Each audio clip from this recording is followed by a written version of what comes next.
నిజమైన స్వాతంత్రం, మన హక్కులు వచ్చాయి. అయితే ఇలాంటి రాజ్యాంగ దినోత్సవాన్ని ఏదైతే మేము తలపెట్టే చైతన్యం కోసం చేస్తున్నామో దీన్ని ప్రతి ఒక్కరికి చేరాలని ప్రతి గ్రామానికి తిరుగుతున్నాం. అందులో భాగంగా ఈరోజు మీ తాడి వీధికి వచ్చాం.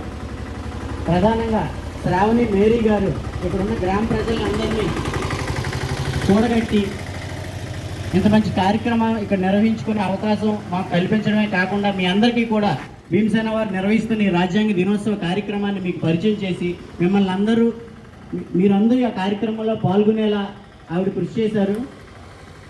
కనుక మీ అందరూ కూడా తప్పకుండా ఈ నెల 23వ తారీఖున అంబేద్కర్ భవన్లో మధ్యాహ్నం 2 గంటల నుంచి నిర్వహించబోయే రాజ్యాంగ దినోత్సవానికి తప్పకుండా వచ్చినట్లయితే మనకు అనేక విషయాలు ఏదైతే పాలకులు మనకు తెలియనివ్వకుండా చేస్తున్నారో అలాంటి విషయాలు అనేకం మనం ఒక ఉదాహరణగా మనం అర్థం చేసుకోవాలంటే ఒక 100 పుస్తకాలు చదివే జ్ఞానం ఈ ఒక్క మీటింగ్లో పాల్గొనడం ద్వారా మనకు వస్తుంది.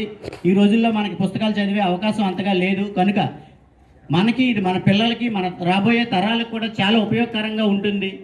ఖచ్చితంగా మీరు ఈ భీమసేన వారు నిర్వహించబోయే ఈ రాజ్యాంగ దినోత్సవానికి మీ అందరూ కూడా మీ కుటుంబ సభ్యులతో, మీ పిల్లలతో, మీ బంధువులతో కలిసి అందరూ వచ్చి హాజరు అవ్వాలని, దీన్ని దగ్గరుండి శ్రావణి మేరీ గారు నిర్వహించాలని కోరుకుంటూ మరొకసారి ఈ గ్రామ ప్రజలందరికీ హృదయపూర్వక నీలోద్యమ జై భీములు తెలియజేసుకుంటున్నాం. జై భీమ్.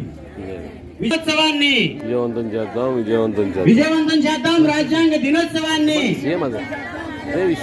విజయవంతం చేద్దాం. రాజ్యాంగ దినోత్సవాన్ని విజయవంతం చేద్దాం. నవంబర్ 23 జరగబోయే రాజ్యాంగ దినోత్సవాన్ని.